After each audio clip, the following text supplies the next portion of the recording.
Top quality और consistent performance के लिए सिर्फ सिल्वर पंप नाम याद रखना।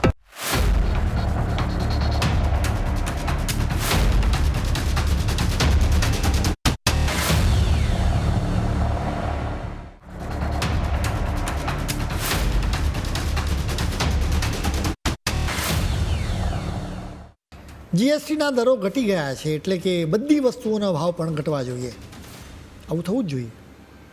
હવે ખરેખર એવું થશે કે નહીં એ પણ ચેક કરવું પડે. ભારત સરકાર ખરેખર એ ચેક કરશે પણ ખરું. Central board of indirect taxes and customs આવતા 6 મહિના સુધી 54 વસ્તુઓની કિંમતો પર ખાસ નજર રાખશે. સરકાર ચેક કરવા માગે છે કે જીએસટીના દરો ઘટાડ્યા છે તો કંપનીઓ એનો ફાયદો લોકોને આપે છે કે નહીં.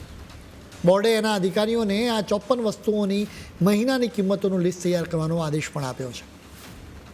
સરખામણી કરવાની રહેશે કે 22મી સપ્ટેમ્બર પહેલાં કેટલી કિંમતો હતી અને જીએસટીના દરો ઘટાડ્યા બાદ એટલે કે 22 સપ્ટેમ્બર બાદ કેટલી કિંમતો રહી છે.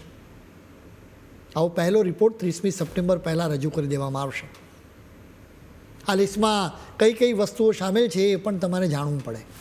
એમાં દૂધ, બટર, ચીઝ, ઘી, ડ્રાયફ્રૂટ્સ, ચોકલેટ્સ, બિસ્કિટ, કોર્નફ્લેક્સ, પીવાના પાણીની બોટલ, માથામાં નાખવાનું તેલ, ટૂથબ્રશ, કેક, શેવિંગ ક્રીમ, એસી, ડિશવોશિંગ મશીન, જામ, આઈસ્ક્રીમ, દવાઓ તેમજ સિમેન્ટ જેવી વસ્તુઓ સામેલ છે. તમને ખ્યાલ જ હશે કે જીએસટીના દરોમાં મોટા ફેરફારો કરવામાં આવ્યા છે. અત્યારે જીએસટી હેઠળ 5, 12, 18 અને 28% એમ 4 સ્લેબ છે. જોકે ફેરફાર પછી માત્ર 2 જ સ્લેબ 5 અને 18% થઈ જશે, જેના કારણે જરૂરિયાતની વસ્તુઓ સસ્તી થઈ જશે. ત્યાં સુધી કે ઘર બનાવવા માટે જરૂરી સિમેન્ટ, ઈંટ અને સ્ટીલના ભાવ પણ ઘટી જશે. આ વસ્તુઓ પર પણ જીએસટીના દરોમાં ઘટાડો થયો છે. આ ઘટાડાનો અમલ 22મી સપ્ટેમ્બરથી થશે. સિમેન્ટ પર અત્યારે 28% જીએસટી છે, જે ઘટીને 18% થઈ જશે, એટલે કે 10%નો ઘટાડો થશે. હવે માની લો કે 50 કિલો સિમેન્ટની થેલીની કિંમત 350 રૂપિયા છે. જીએસટીમાં 10% ઘટાડા બાદ એ થેલીની કિંમત 35 રૂપિયા સુધી ઘટી જશે. ઈંટ પર જીએસટીના દરને 12%થી ઘટાડીને 5% કરવામાં આવ્યો છે, એટલે કે સીધો 7%નો ઘટાડો કરવામાં આવ્યો છે. હવે માની લો કે તમે ઘર બનાવવા માટે 50,000 ઈંટ મંગાવો છો અને દરેક ઈંટની કિંમત 6 રૂપિયા છે, તો તમને 3 લાખ રૂપિયા સુધીનો કુલ ખર્ચ થશે. સીધી રીતે ગણતરી કરીએ તો 21,000 રૂપિયાની તમને બચત પણ થશે. સ્ટીલ પ્રોડક્ટ્સ પર જીએસટીનો દર 28%થી ઘટાડીને 18% કરવામાં આવ્યો છે, એટલે કે 10%નો ફાયદો થયો છે. હવે માની લે કે 1 ક્વિન્ટલ સળિયાનો ભાવ 10,000 રૂપિયા છે, તો પ્રતિ ક્વિન્ટલ સળિયાની કિંમતમાં 1,000 રૂપિયાનો ઘટાડો થશે. ટાઇલ્સ પર જીએસટીનો દર 12%થી ઘટીને 5% કરવામાં આવ્યો છે, એટલે એની કિંમતોમાં પણ 7%નો ઘટાડો થવાની આશા છે. 150 રૂપિયાની ચોરસ ફૂટની એક ટાઇલ્સ પર 10.5 રૂપિયાનો લાભ થશે. હવે ગણતરી કરીએ કે 2500 ચોરસ ફૂટનું ઘર બનાવીએ તો અત્યારે કેટલો ખર્ચ થાય અને 22મી સપ્ટેમ્બરથી કેટલો ખર્ચ થશે. સામાન્ય રીતે આટલું ઘર બનાવવા માટે સિમેન્ટની 1000 થેલીનો ઉપયોગ થાય, 25,000 ઈંટ અને 10 ટન સળિયાનો પણ ઉપયોગ થાય. ઉપરાંત 2200 ચોરસ ફૂટ ટાઇલ્સનો પણ ઉપયોગ થાય.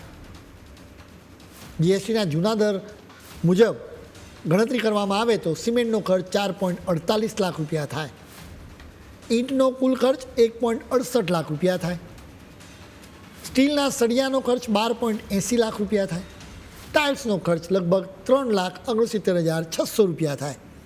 એ રીતે જો ગણતરી કરીને તો જૂના દરો મુજબ ઘર બનાવવાનો ખર્ચો 22,65,600 રૂપિયા થાય. હવે નવા દરો મુજબ ગણતરી કરીએ તો સિમેન્ટનો ખર્ચ 4.13 લાખ રૂપિયા થાય, ઈંટનો ખર્ચ 1,57,500 રૂપિયા થાય, સ્ટીલના સળિયાનો ખર્ચ 11.80 લાખ રૂપિયા થાય, ટાઇલ્સનો ભાવ 3,46,000 રૂપિયા 500 થાય અને નવા દરો મુજબ ઘર બનાવવાનો ખર્ચો 20.97 લાખ રૂપિયા થાય.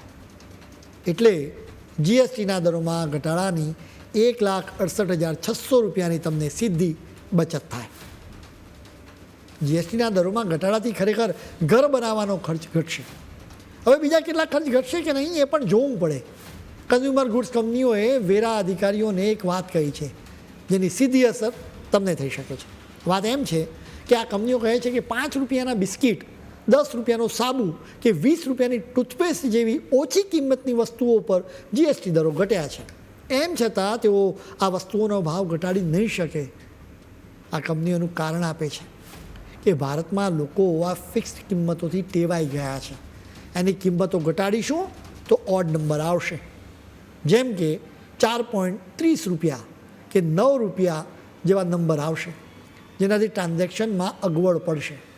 હવે તમે કહેશો કે આમાં તો ખોટ છે. તમને ખોટ નહીં જાય.